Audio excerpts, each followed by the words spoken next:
some of us who are like, hey, I'm going to get into investing and I want to buy Tesla, right? Oh my God, so many friends are like, do you own Tesla? Let's buy Tesla. And I'm like, well, I kind of do own Tesla because I own the index fund, right? That has every stock market. And Tesla was here and just kept like climbing to the top like 10 companies. I and you, Danielle, we were both able to be part of that movement because we owned it when it just became publicly traded. Now, I didn't own like a larger portion of it. You pick stocks, you are owning like 100% per se of that stock.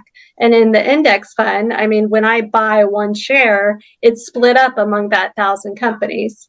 That's a great way to reduce your risk with the stock market going down because of an index fund. It splits it up over all companies, the total stock market index fund. Or S&P 500 is an index fund, and that's only the top 500.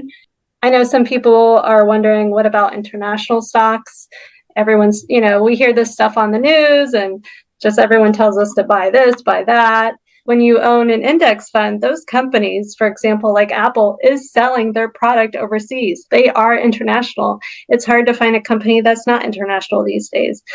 You have that exposure to international within an index fund. When we're talking about investing in the stock market, like what accounts can we invest in?